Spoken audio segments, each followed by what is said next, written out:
has confirmed it's launched an attack on Iran. Before the sun rose over the waters of the Middle East, something unusual began to appear on radar screens. At first, it looked like interference. Scattered signals, faint thermal signatures, brief flashes of movement far beyond the horizon. Then the pattern became clear. Dozens of objects were rising into the upper atmosphere almost simultaneously. Within minutes, military monitoring stations across the region were tracking what appeared to be one of the largest coordinated missile launches seen in years. The reported target was one of the most advanced warships ever built, the U.S. Navy's nuclear-powered aircraft carrier, USS Gerald R. A floating city of steel, technology, and firepower, the carrier operates at the center of a massive strike group designed to defend against almost any threat. Yet what analysts believe happened that night may have tested even the most sophisticated defenses ever deployed at sea. According to early reports circulating through military channels and later spreading rapidly across social media, more than 100 projectiles were launched in a coordinated strike pattern. Some appeared to follow the high arcing trajectory of ballistic missiles, rising high above the atmosphere before descending at extreme speed. Others seemed to travel much lower, hugging the surface of the sea, a profile often associated with cruise missiles or long-range drones designed to evade radar detection. Within seconds of the first confirmed tracks, the defensive systems surrounding the carrier strike group reportedly came to life. Powerful phased array radars locked onto incoming objects. Fire control systems began calculating intercept trajectories. Warships escorting the carrier, equipped with some of the world's most advanced missile defense systems, launched interceptors in rapid succession. Observers in nearby areas described a dramatic scene in the sky. Bright streaks of light crossed the darkness as defensive missiles climbed to meet their targets. Moments later, flashes appeared high above the horizon, suggesting mid-air interceptions. In some accounts, the sky looked like a web of crossing contrails, each one marking a split-second race between incoming weapons and the defenses designed to stop them. But the story does not end with interception attempts. Almost immediately after the defensive response, new reports began emerging of retaliatory strikes. Several sources claimed that launch sites, command facilities, and missile storage complexes connected to the attack had been targeted within hours. A number began circulating online. 14 separate military facilities allegedly struck in precision operations. Yet despite the dramatic claims, official confirmation remained scarce. Governments issued carefully worded statements acknowledging heightened tensions, but avoiding direct confirmation of the scale of the events. Satellite imagery analysts began examining fresh images of suspected military locations, searching for signs of damage or unusual activity. Behind the headlines lies a much larger strategic question. For years, military planners have debated whether modern missile saturation attacks, launching dozens or even hundreds of weapons at once, could overwhelm advanced naval defenses. Supporters of modern missile defense systems argue that layered interception technologies make such attacks extremely difficult to succeed. Critics argue that even the most advanced defenses could be strained by a sufficiently large, coordinated strike. If the reports about this incident are even partially accurate, what happened that night may offer one of the most revealing real-world tests of these theories. In this video, we will break down the reported attack, examine how such a strike might have been planned, explore the defensive systems protecting the USS Gerald R. and analyze what the alleged retaliation could mean for the balance of power in one of the most volatile regions in the world. In the hours before dawn, when the sea is usually at its quietest and most naval crews are rotating through the final watches of the night, the first unusual signals began to appear on radar screens across several monitoring stations in the Middle East. At first, the traces were faint and inconsistent, the kind of anomalies that operators often see when atmospheric conditions interfere with long-range sensors. A few technicians initially assumed the signals were caused by weather disturbances moving over the Persian Gulf, or by civilian air traffic crossing distant air corridors. But within minutes, the pattern began to change. Instead of disappearing, the signals multiplied. Operators at early warning facilities reportedly noticed several fast-rising objects appearing almost simultaneously from different points inland.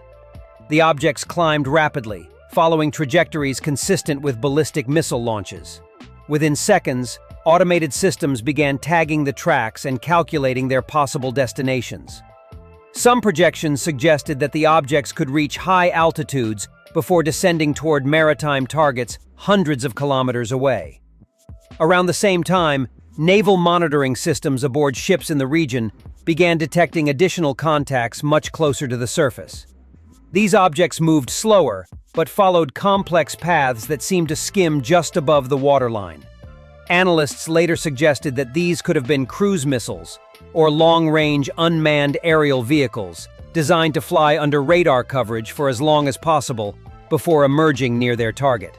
The convergence of these two types of signals, high-altitude ballistic trajectories and low-altitude surface skimming tracks, immediately triggered heightened alert levels across several military networks.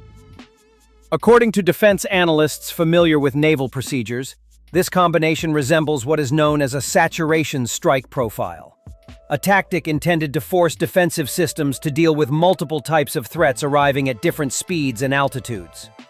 At the center of the unfolding situation was the aircraft carrier USS Gerald R. the lead ship of the newest class of nuclear-powered carriers in the United States Navy. The carrier, which can displace more than 100,000 tons and carry over 70 aircraft, had reportedly been operating in nearby waters as part of a carrier strike group conducting routine patrols and training operations.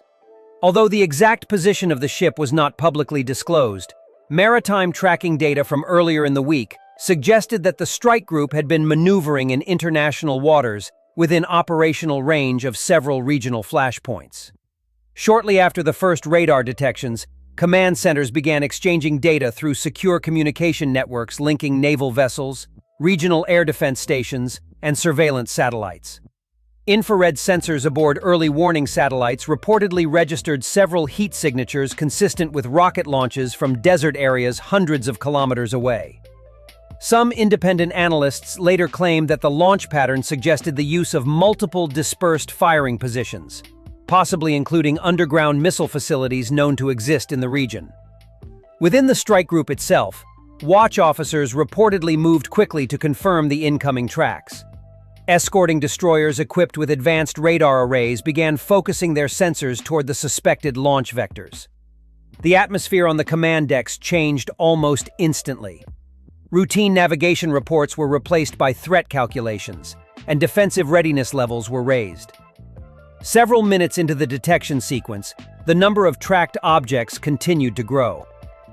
Some monitoring systems briefly counted more than 80 separate tracks, though later estimates varied widely.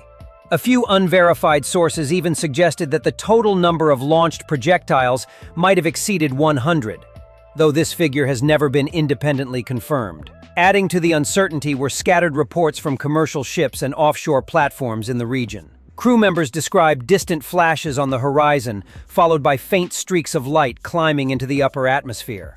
One cargo vessel captain reportedly radioed a nearby maritime authority after observing what he described as multiple rising lights moving faster than aircraft.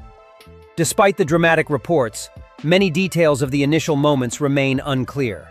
Governments involved in the region issued only cautious statements, acknowledging heightened military activity while avoiding confirmation of a large-scale attack. Yet the sequence of radar detections, satellite heat signatures, and eyewitness observations painted a picture of a rapidly unfolding event that, for a brief moment before sunrise, placed one of the most powerful naval formations in the world on high alert. As the initial radar detections turned into confirmed tracks, the situation escalated rapidly from uncertainty to what appeared to be a coordinated strike in progress. Military analysts later suggested that the attack pattern followed principles long discussed in modern missile warfare: speed, saturation, and confusion. The goal of such a strategy is not only to hit a target, but to overwhelm its defensive systems by presenting multiple threats at different altitudes and speeds simultaneously. Within the first few minutes after the launch signatures were detected, tracking systems began classifying the incoming objects into several categories. A number of the trajectories matched the steep ascent profile typical of medium-range ballistic missiles. These weapons are designed to rise high above the atmosphere before descending toward their targets at hypersonic speeds, sometimes exceeding Mach 10 during the terminal phase. Because of their speed and altitude, ballistic missiles are extremely difficult to intercept once they begin their descent. At the same time, other objects followed a completely different flight pattern. Instead of climbing steeply, they moved low and fast over the surface of the water, weaving slightly along their course. This behavior is characteristic of cruise missiles, which rely on terrain-following or sea-skimming flight paths to stay below the radar horizon of defensive systems for as long as possible. Modern anti-ship cruise missiles can travel hundreds of kilometers and approach their targets at speeds ranging from subsonic to supersonic. Some analysts believe that unmanned aerial vehicles may also have been part of the strike package. In recent years, long-range drones have increasingly been used in coordinated attacks because they can remain airborne for extended periods and approach targets from unexpected directions. A few radar operators reportedly observed slower-moving objects entering the tracking picture slightly later than the missile launches, leading to speculation that reconnaissance drones or decoy systems were deployed to complicate the defensive response. According to several defense observers studying the event afterward, the timing of the launches suggested a carefully synchronized plan. Instead of firing all weapons from a single location, the attack appeared to originate from multiple launch zones spread across a wide geographic area. This tactic forces defenders to divide their attention and makes it harder to eliminate launch sites with immediate counterstrikes. Some reports indicated that at least 3 separate missile corridors were used, creating converging paths toward the region where the carrier strike group was believed to be operating. By approaching from different directions, the incoming projectiles would have forced the defending ships to rotate sensors and allocate interceptors across multiple sectors of the sky. One particularly unusual detail mentioned in several unofficial accounts involved a small number of missiles that appeared to adjust their trajectory during flight. Satellite tracking data suggested that 2 or 3 of the ballistic objects performed slight course corrections in the upper atmosphere before beginning their descent. While maneuvering re-entry vehicles have been tested by several countries, it remains unclear whether these observations reflected actual maneuverable warheads or simply tracking anomalies caused by atmospheric conditions. The sequence of launches also seemed designed to arrive in waves. The first group of objects rose quickly and began their long arc toward the sea. Several minutes later, a second wave appeared on radar, consisting primarily of lower-altitude contacts believed to be cruise missiles. A third cluster of slower-moving signals emerged even later, which some analysts suggested could have been drones or electronic decoys intended to trigger additional defensive launches. From a tactical perspective, such layering can significantly complicate defensive planning. Ballistic threats demand rapid, high-altitude intercepts, while cruise missiles approaching at low altitude require different sensors and shorter reaction times. Introducing drones or decoys into the environment can further strain missile defense systems by forcing them to determine which objects are genuine threats and which are not. Although the exact number of projectiles remains disputed, several independent estimates suggested that the total could have ranged between 80 and 100 incoming objects of various types. If accurate, this would represent one of the largest simulated or real-world missile salvos ever directed toward a naval formation. By the time the final wave of tracks appeared on radar displays, the attack profile had fully developed. Multiple threats were approaching from different directions, traveling at different speeds and altitudes, all converging toward the same maritime region. What had begun as a few uncertain radar blips had transformed into a complex aerial picture that would test the coordination, technology, and reaction time of one of the most advanced naval defense networks ever assembled. By the time the scale of the incoming threat became clear, the defensive network surrounding the carrier strike group had already shifted from monitoring mode to full combat readiness. Modern carrier groups are built around layered defense, meaning that no single system is responsible for stopping an attack. Instead, multiple sensors and weapons operate together, creating overlapping rings of protection that extend hundreds of kilometers from the carrier itself. Radar arrays aboard escorting destroyers began tracking every object detected in the airspace, continuously updating trajectory predictions and feeding that data into automated fire control systems. One of the most important elements of this defensive web is the Aegis combat system, used on several U.S. Navy destroyers and cruisers. Aegis integrates powerful phased array radars with advanced computers capable of tracking hundreds of targets simultaneously. As the incoming objects moved across the sky, the system reportedly began assigning priorities, identifying which threats required immediate interception and which could be handled later in the engagement sequence. Operators aboard the ships monitored the automated calculations, ready to intervene if necessary. Within minutes, the first interceptors were launched. Vertical launch systems embedded in the decks of the escorting ships fired defensive missiles in rapid succession, each one guided toward a predicted interception point. These interceptors are designed to destroy incoming threats either through explosive fragmentation or direct kinetic impact. According to several unofficial accounts, the launch tempo became so intense that observers described the destroyer's decks as glowing briefly in the darkness, with each missile leaving its launch cell. At the same time, electronic warfare teams aboard the ships activated powerful jamming systems intended to disrupt the guidance signals of certain incoming weapons. Some cruise missiles rely on satellite navigation or radar guidance during the final phase of their flight, and interference in these signals can cause them to veer off course or lose accuracy. Naval aircraft operating nearby may also have contributed to the defensive effort by expanding the radar coverage around the strike group, although precise details about airborne involvement remain unclear. Eyewitness reports from vessels operating several dozen kilometers away described flashes appearing high above the horizon as interceptors reached their targets. Some observers counted dozens of mid-air bursts occurring over a period of several minutes. Satellite-based infrared sensors later detected multiple heat signatures consistent with high-altitude detonations, suggesting that at least part of the defensive response succeeded in neutralizing incoming objects before they reached the vicinity of the ships. Nevertheless, the defensive commanders reportedly faced difficult decisions during the engagement. Interceptors are limited resources, and each one must be allocated carefully. In a large saturation scenario, firing too many interceptors too early can leave defenders vulnerable later in the attack sequence. According to several defense analysts reviewing the reported timeline, the strike group may have deliberately staggered its defensive launches, conserving certain interceptors for objects that appeared most likely to reach the inner defensive perimeter. As the defensive phase unfolded, events were already moving toward a second stage. Military doctrine in several countries emphasizes the importance of rapid retaliation in order to prevent follow-up attacks. Even before the engagement in the air had fully concluded, intelligence analysts were reportedly examining launch trajectories and satellite imagery to determine the origin points of the missiles mentioned earlier. Locating launch sites quickly is a complex process. Radar tracking data can provide an approximate direction of origin, but accurate identification often requires combining several sources of intelligence. Reconnaissance satellites, signals monitoring stations, and regional surveillance aircraft may all contribute pieces of the puzzle.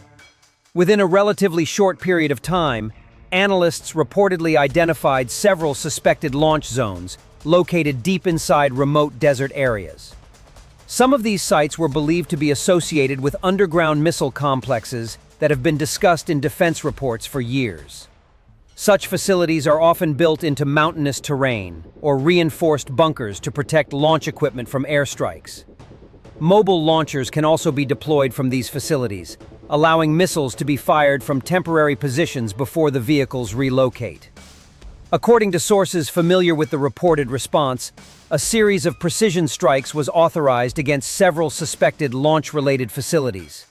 The objective of these strikes would not necessarily be to destroy every launcher involved, which can be extremely difficult, but to disrupt command nodes, storage depots, and support infrastructure associated with missile operations. Long-range aircraft and naval platforms in the region are capable of carrying precision-guided munitions designed for exactly this type of mission. Satellite imagery analysts reviewing photographs taken several hours after the reported retaliation pointed to visible structural damage at multiple military compounds. In some images, sections of large buildings appeared collapsed, while scorch marks were visible near storage areas.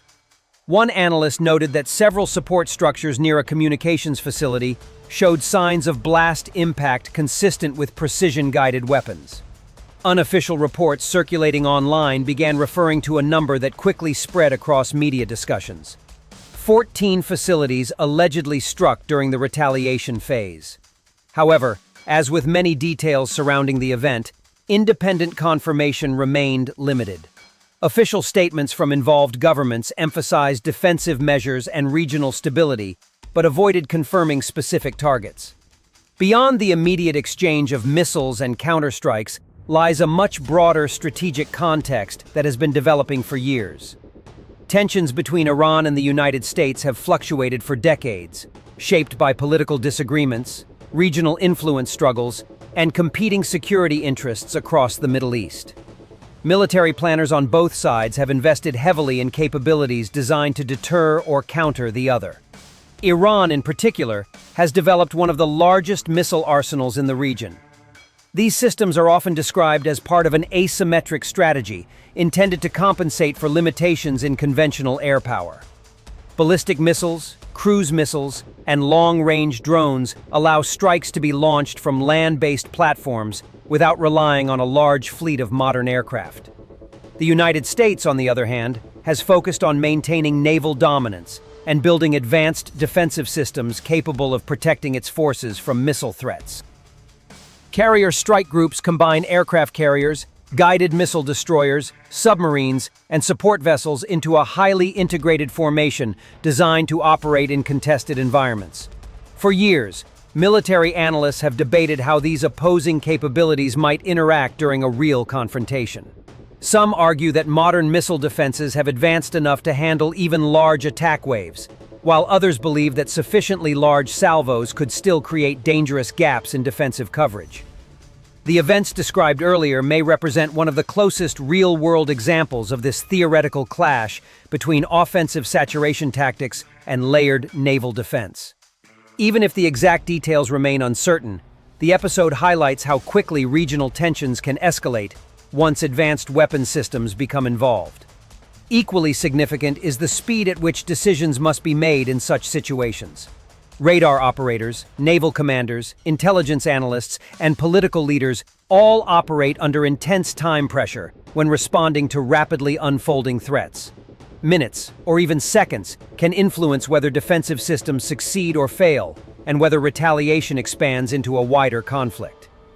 In the aftermath of the reported exchange, diplomatic channels across the region reportedly became highly active. Governments issued calls for restraint, while analysts attempted to reconstruct the sequence of events using radar data, satellite imagery, and fragmentary eyewitness accounts. The challenge of determining exactly what happened, how many weapons were launched, how many were intercepted, and how many targets were struck, illustrates the fog of information that often surrounds modern high-technology conflicts. What remains clear, however, is that the confrontation demonstrated the fragile balance that exists in heavily militarized regions.